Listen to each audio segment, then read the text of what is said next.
جم کر اس کی دعوت دیا کرو. یہ کرنے والی ذات اللہ کی ہے. جتنے بھی مادی شکلیں اور ظاہری نقشے ہیں ان نقشوں کے ساتھ اللہ کا کوئی وعدہ نہیں ہے. یہ بات مسجد کے ماحول میں لا کر سمجھاؤ کہ جتنے بھی مادی نقشے پھیلے ہوئے ہیں ان مادی نقشوں پر اللہ کا کوئی وعدہ نہیں ہے. کیوں کہ سمجھنا سمجھانا یہ ہے کہ اللہ تعالیٰ کی قدرت وعدوں کے ساتھ ہے, وعدے حکموں کے ساتھ ہے.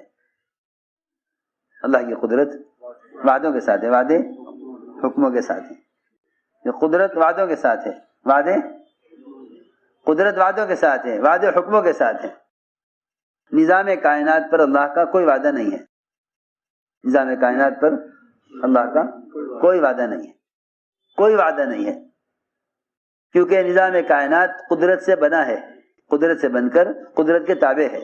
اللہ کی ذات عالی سے فائدہ اٹھانے کے لیے ہم سمجھتے تھے کہ نظام کائنات کا یقین نکلنا شرط ہے. قدرت سے فائدہ اٹھانے کے لیے نظام کائنات کا یقین نکلنا شرط ہے, اور اعمال پر استقامت کے لیے بھی شکلوں کا یقین نکلنا شرط ہے. ہم سمجھتے تھے کہ یہ ایک چھوٹی شکل کو چھوڑ کر آئے گا نماز کے لیے, تبلیغ میں لگے, نماز کی پابندی ہو گئی, ادھر اذان ہوئی مغرب کی, ادھر گاہک آ گیا دکان پر. صبح سے شام تک اللہ کی شان کوئی گاہک نہ آیا, صبح سے شام تک کوئی گاہک نہ آیا. ایسا نا امید ہو گیا.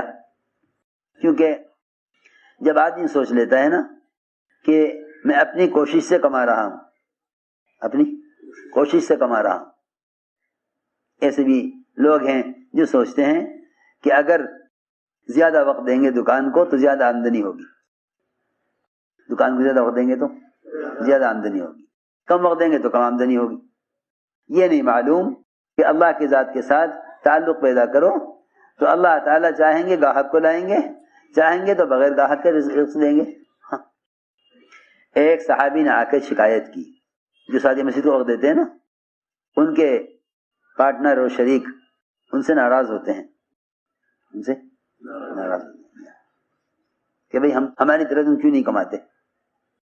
ایک صحابی حضور اکرم صلی اللہ علیہ وسلم کی مجلس میں رہتے, ان کا شریک تجارت وہ دکان پر, اس نے آگے شکایت کی کہ جی میں اکیلا کماتا ہوں اور یہ آپ کے پاس بیٹھا رہتا ہے,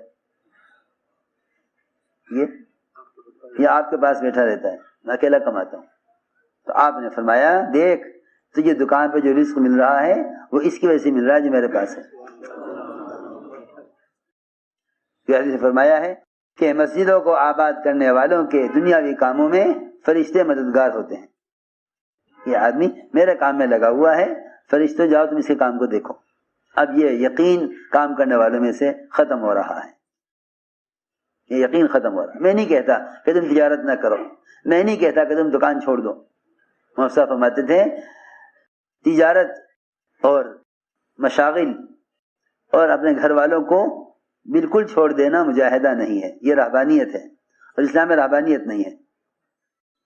بلکہ ان دونوں کے اشتغال کو کم کرنا مجاہدہ ہے, ان دونوں کی مشغولی کو کم کرنا مجاہدہ ہے, چھوڑنا مجاہدہ نہیں ہے. حکم پر چھوڑو گے, اگر حکم پر چھوڑو گے تو ہم تمہیں اس کا بدلہ دیں گے, حکم پر چھوڑو گے تو ہم تمہیں اس کا بدلہ دیں گے. اگر حکم پر چھوڑو گے تو ہم تمہیں اس کا بدلہ دیں گے. اور اگر تم نے یہ سمجھ لیا کہ ہم نے اگر حکم پر چھوڑ دیا دکان کو تو یہ گاہک آ کر واپس چلا جائے گا, پھر پلنے کا کیا ہوگا. اگر تم نے یہ سوچ کر حکم چھوڑ دیا, حضرت تو فرماتے تھے کہ آیا آوایا گاہک سامان نکلوائے گا اور عین لینے کا وقت اللہ اس کے دل کو پلٹ دیں گے, کہے گا نہیں جی مجھے تو کچھ نہیں چاہیے. تیرا مال ضائع کرا دے گا لیکن لینے کو تیار نہ ہوگا. تو میں عرض کر رہا تھا, حضرت فرماتے تھے کہ ادھر اذان ہوگی مغرب کی اور ادھر گاہک آ گیا. صبح سے اب تک کچھ نہیں آیا تھا, اس وقت ایسا گاہک آیا جس نے ایسا آرڈر کیا کہ صبح سے لے کر شام تک کی ساری آمدنی ایک آدمی سے ہو گئی. اتنا بڑا آرڈر لے کر آیا ہوں. ہر سمجھتے تھے اللہ ایسا امتحان لیں گے، ایسا امتحان لیں گے کہ فجر بھی پڑھی جماعت سے، ظہر بھی پڑھی، عصر بھی پڑھی، مغرب کی نماز کا وقت آیا، صبح سے اب تک کچھ نہیں کمایا تھا. اس وقت جو گاہک آیا وہ ایسا آرڈر لے کر آیا کہ صبح سے شام تک کی کمائی جتنی ہوتی اس سے بھی زیادہ ایک آدمی مال لینے کے لیے آ گیا. اب کیا کروں؟ یہ سوچے گا یہ گاہک بھی تو اللہ ہی لائے ہیں، کہ ہاں گاہک بھی اللہ ہی لائے ہیں اور تجھے نماز کا حکم بھی اللہ ہی نے دیا ہے.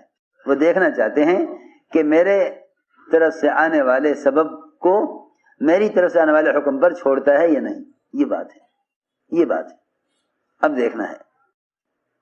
چنانچہ اس نے کہا نہیں جی نماز مقدم ہے.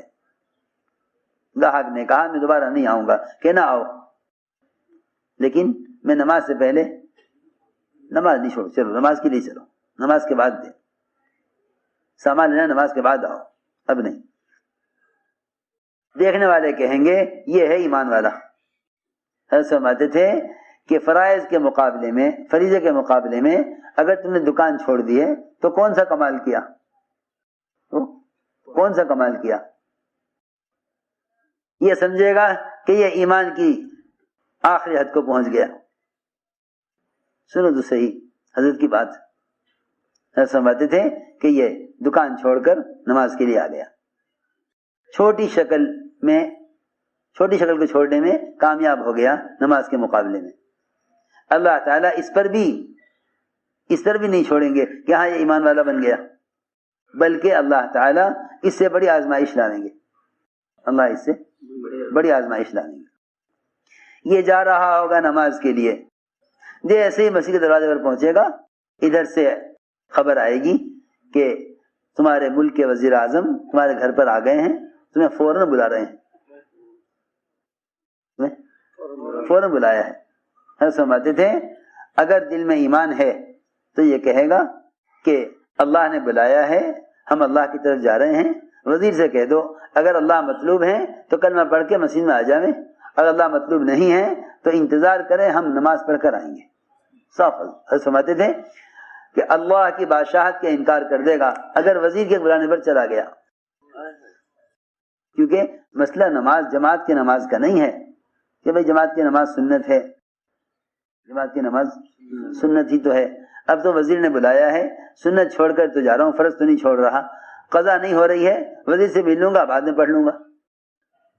اسی جماعت کی نماز تو چھٹے گی کہ نہیں. مسئلہ جماعت کی نماز کا نہیں ہے، مسئلہ تو اللہ کے بلانے کا ہے کہ ادھر اللہ نے بلایا ادھر وزیر نے بلایا. کہ یہاں سوال اس کا ہے کہ وزیر کی وزارت پر ایمان لایا ہے یا اللہ تعالیٰ کی بادشاہت پر ایمان لایا ہے. یہ سوال ہے. اور صاف فرماتے تھے کہ چھوٹی شکل کو چھوڑا حکم کے لیے، اللہ تعالیٰ بڑی شکل لائیں گے امتحان کے لیے. ابراہیم علیہ السلام نے پہلے چھوٹی شکل کو توڑا حکم کے لیے، جب وہ حالات آئے تو پھر بڑی شکل آئی مدد کے لیے جبرائیل. کہ اب دیکھنا یہ ہے کہ آیا بڑی شکل سے مدد لیتے ہیں یا ہم سے مدد لیتے ہیں. یعنی وہ بڑی شکل کو بھی کہہ دیا کہ ہمیں آپ کی حاجت نہیں ہے. یہ تھی اصل میں بات.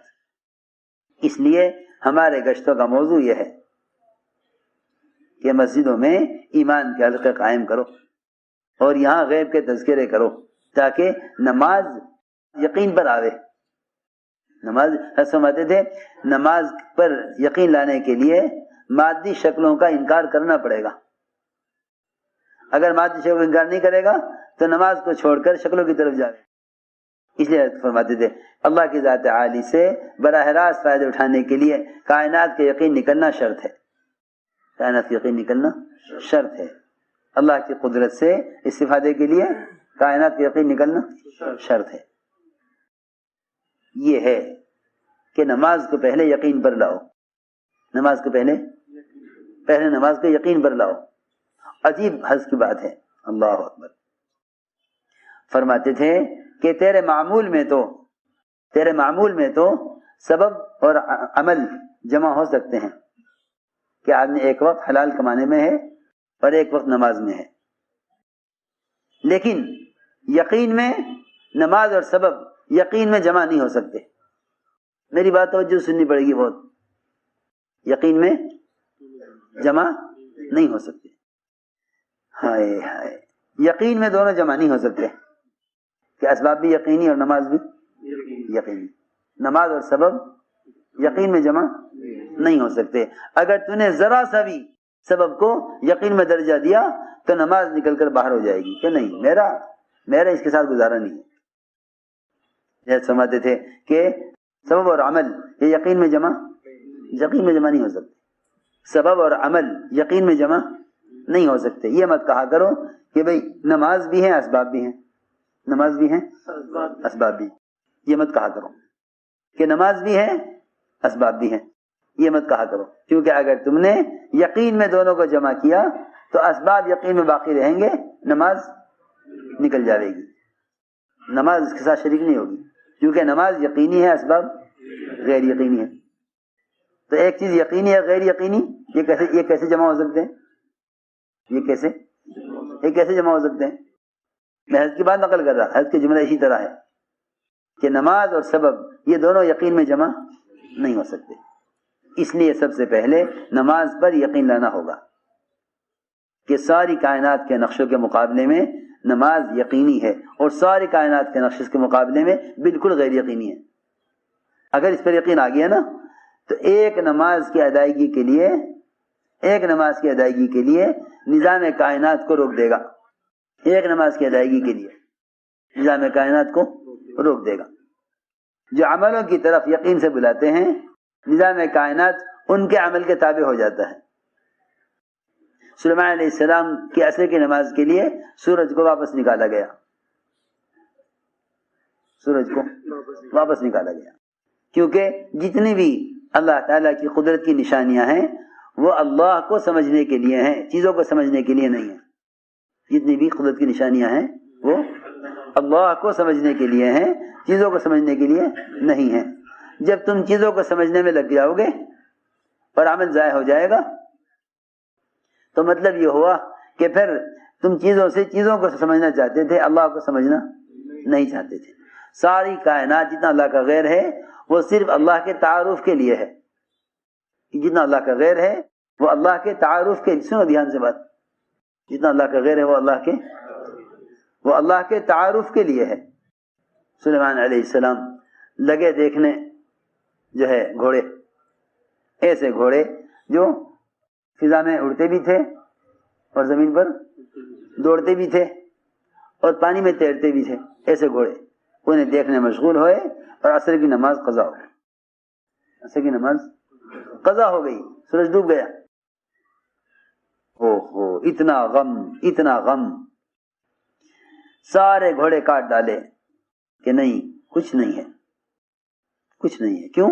اس لیے کہ ساری بادشاہت ایک طرف, عصر کی نماز ایک طرف.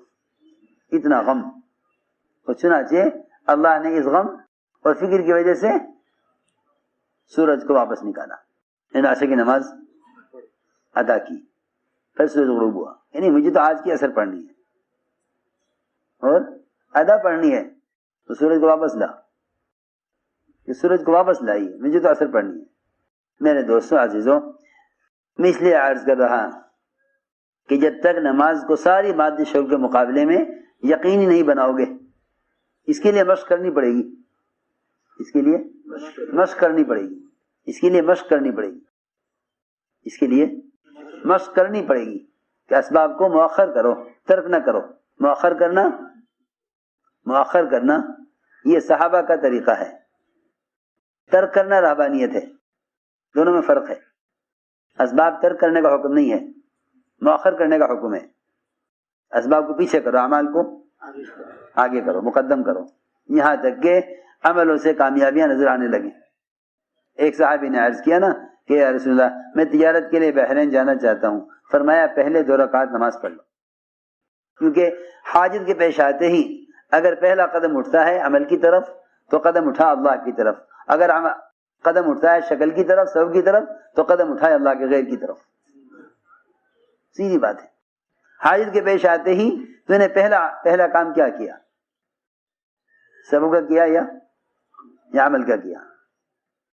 اگر پہلا قدم اٹھا عمل کی طرف تو پھر قدم اٹھائے اللہ کی طرف، اور اگر پہلا قدم اٹھائے سبب کی طرف تو قدم اٹھائے اللہ کے غیر کی طرف۔ یہ اسباب کو ساتھ لے کر پھر آتا ہے عمل کی طرف، اسباب ساتھ لے کر آتا ہے عمل کی طرف۔ ہم کہتے ہیں کہ نہیں، عمل کو لے کر چل اللہ کی طرف، پھر اللہ تعالیٰ کو اختیار ہے، چاہے اسباب دے کر کامیاب کرے چاہے بغیر اسباب کی کرے، اس کے اختیار اللہ کو ہے۔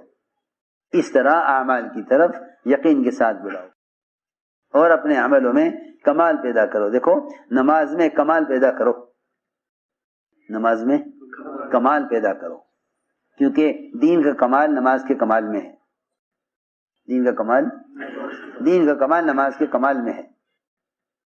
نماز میں کمال پیدا کرو، کیونکہ دین کا کمال نماز کے کمال میں ہے، دین کا کمال نماز کے کمال میں ہے۔